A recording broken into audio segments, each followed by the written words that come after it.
ជំរាបសួរគ្រូខ្ញុំបាទឈ្មោះរ៉ាណាថ្ងៃនេះខ្ញុំមកធ្វើការនៅ command បែប redirect ជាដំបូងយើងធ្វើការ show នៅ IPA ដើម្បី connect ទៅ PowerShell អញ្ចឹងវាមាន IPA អញ្ចឹងយើងវាយទៅ PowerShell ខាងក្រៅអញ្ចឹងយើងយក admin បន្ទាប់មកយើងធ្វើការ connect SH វាយនៅ username ហើយយើងធ្វើការដាក់នៅ IP របស់ដែលយើង show ហ្នឹងមក .1.14 អញ្ចឹងយើងធ្វើការដាក់នៅ password អញ្ចឹងយើងចាំវាទៀត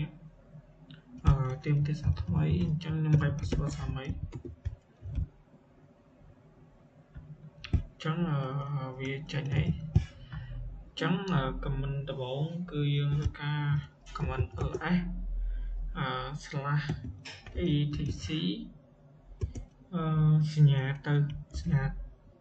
ធំជាងសញ្ញាត្រូវសញ្ញាធំជាងហើយនឹងយើងដាក់ថា AU30 មក .tt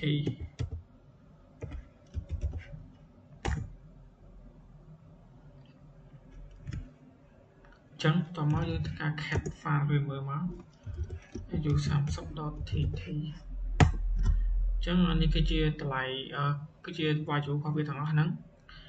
ចឹងតមកយើងធ្វើការចូលទៅកាន់ក្នុងនឹង2ចំនួន2ដងអញ្ចឹងយើង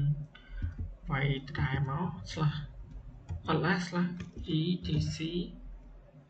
តមកយើងដាក់សញ្ញាធំជាងនេះ2ដងអញ្ចឹងយើង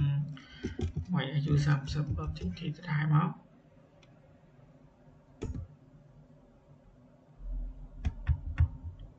ចឹងយើងវាយថាថ្មីទៅហ្នឹងហើយតមកយើងធ្វើការ show វាវិញមក cat វាមើល file វិញមក cat AU30.txt